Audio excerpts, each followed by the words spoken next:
ආයුබෝවන් කියලා පිළිගන්නවා හැමෝම සයන්ස් බුක් YouTube channel එකට. මම අද කතා කරන්නේ 11 ශ්‍රේණියේ 9 වෙනි පාඩම තාපය. වීඩියෝ එකේ ඉස්සරහට යන්න කලින් සයන්ස් බුක් YouTube channel එක subscribe කරලා නැත්නම් subscribe කරලා bell icon එකත් click කරන්න අමතක කරන්න එපා.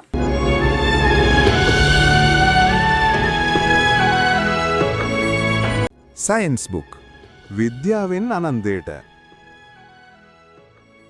දවස්වල කාලගුණය ගැන කතා කරොත් හරිම ඉහළ උෂ්ණත්වයක්නේ තියෙන්නේ නේද? ඒ නිසා අපි මුලින්ම උෂ්ණත්වය ගැන කතා කරමු. මොකද්ද මේ උෂ්ණත්වය කියන්නේ? උෂ්ණත්වය කියලා කියන්නේ වස්තුවක් නිර්මාණය වී ඇති අංශු වල පවතින මධ්‍යන්‍ය චාලක ශක්තිය පිළිබඳ මිනුමකට. ඔන්න ඔය මිනුම වැඩි වුණාම තමයි රස්නේ වැඩි කියලා කියන්නේ. ඔය මිනුම අඩු වුණාම තමයි සීතලයි කියලා කියන්නේ. මේ මිනුම අඩු වෙලාද වැඩි වෙලාද කියලා අපි දැන් හොයාගන්නේ කොහොමද? අපි එළියට බහැලා ගිහිල්ලා පාරේ හිටගෙන හිටියොත් ඒක අපිට හොයාගන්න පුළුවන්ද? එහෙම බෑ නේද? උෂ්ණත්වය අඩුවීම හා වැඩිවීම රස්නේ හා සීතල විදියට අපිට දැනුණට ඒ අඩුවීම හෝ වැඩිවීම මිනුමක් ලෙස එහෙම නැත්නම් අගයක් ලෙස කියන්න අපිට බෑ. ඒ නිසා තමයි උෂ්ණත්වය මැනීමට අපි උෂ්ණත්වමානය භාවිතා කරන්නේ. මේ උෂ්ණත්වමානය මුලින්ම නිපදවුවේ ක්‍රිස්තු වර්ෂ 1600 දී ගැලීලියෝ ගැලිලි විසින්.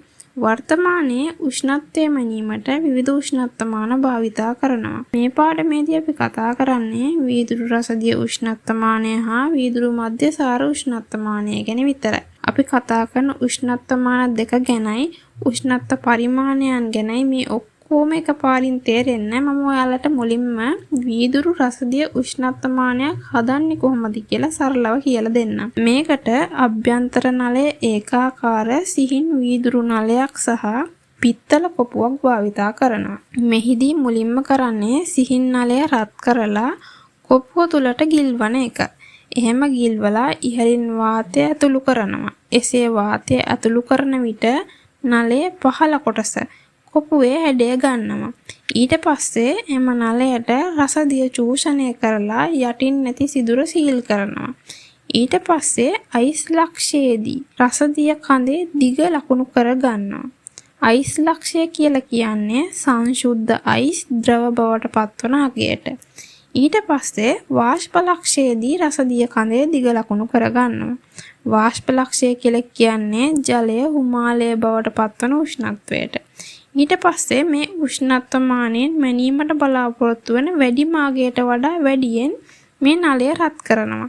එහෙම කරන්නේ නලය තුල ඇති වාතය සම්පූර්ණයෙන්ම ඉවත් කරන්න. එහෙම කරලා ඉහළිනුත් නලය සීල් කරනවා. උෂ්ණත්වමානය හරස් කඩ ගත්තොත් මේ වගේනේ පේන්නේ. මේකේ පැති තුනක් තියෙනවා.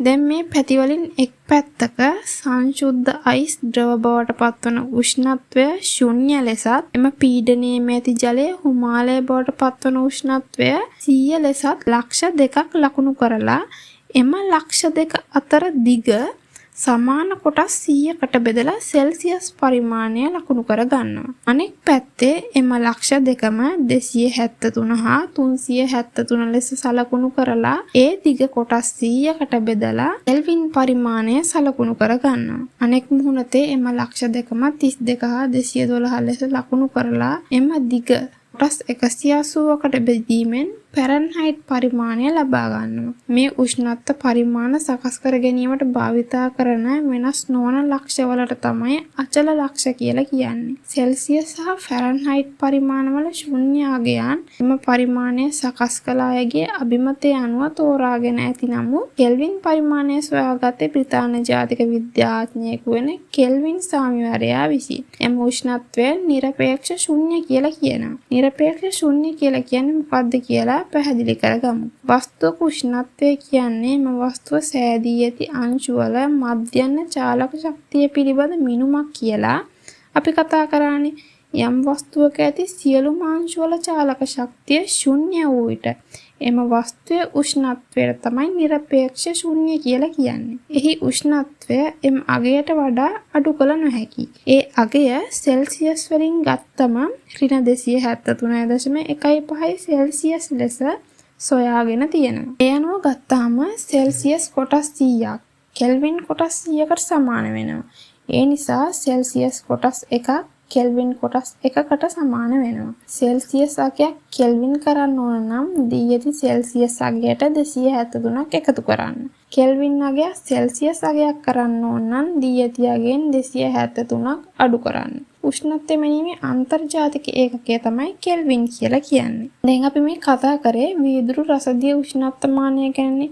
මේ වීදුරු රසදිය උෂ්ණත්වමානය සඳහා ද්‍රවය ලෙස රසදිය පාවිච්චි කරන්නේ. ඒකට හේතුව තමයි පුළුල් උෂ්ණත්ව පරාසයක ඒකාකාරී වීම, රසදිය හොඳින් තාපය සන්නායනය කිරීම, පුළුල් උෂ්ණත්ව පරාසයක් තුළ රසදිය ද්‍රවයක් ලෙස පැවතීම ආදී ගුණ. දැන් අපි වීදුරු මධ්‍යසාර උෂ්ණත්වමානය ගැන කතා කරමු. වීදුරු මධ්‍යසාර උෂ්ණත්වමානය වීදුරු රසදිය උෂ්ණත්වමානය සාදා ඇති ආකාරයටමයි සාදලා තියෙන්නේ. එහි වෙනස වෙන්නේ උෂ්ණත්වමාන ද්‍රවය ලෙස රසදිය වෙනුවට මධ්‍යසාර භාවිතා කරලා තියෙන එක. මධ්‍යසාර උෂ්ණත්වමානයක් ඍණ 115 සෙල්සියස් සිට 100 සෙල්සියස් අතර උෂ්ණත්වයක් මැනීමට භාවිතා කරන්න පුළුවන්. ඉතින් මධ්‍යසාරයේ ද්‍රවාංකය ඍණ 115 සෙල්සියස් නිසා එය සෙල්සියස් අංශක බිඳුවට වඩා පහළ උෂ්ණත්ව මැනීමට ඉතාම යෝග්‍ය වෙනවා. අනෙක් ද්‍රවවලට සාපේක්ෂව ප්‍රසාරණය වැඩිවීම සහ ප්‍රසාරණ උෂ්ණත්ව සමග ඒකාකාරී වීම නිසාද එතනෝල් උෂ්ණත්වමානය සඳහා සුදුසු ද්‍රවයක් වෙනවා. පිරිසිදු එතනෝල් අවර්ණ නිසා මධ්‍යසාර කඳ පහසුවෙන් බලා ගැනීමට එය වර්ණ ගැන්විය යුතුයි. ඊළඟට අපි සංඛ්‍යාංක උෂ්ණත්වමානය ගැන කතා කරමු.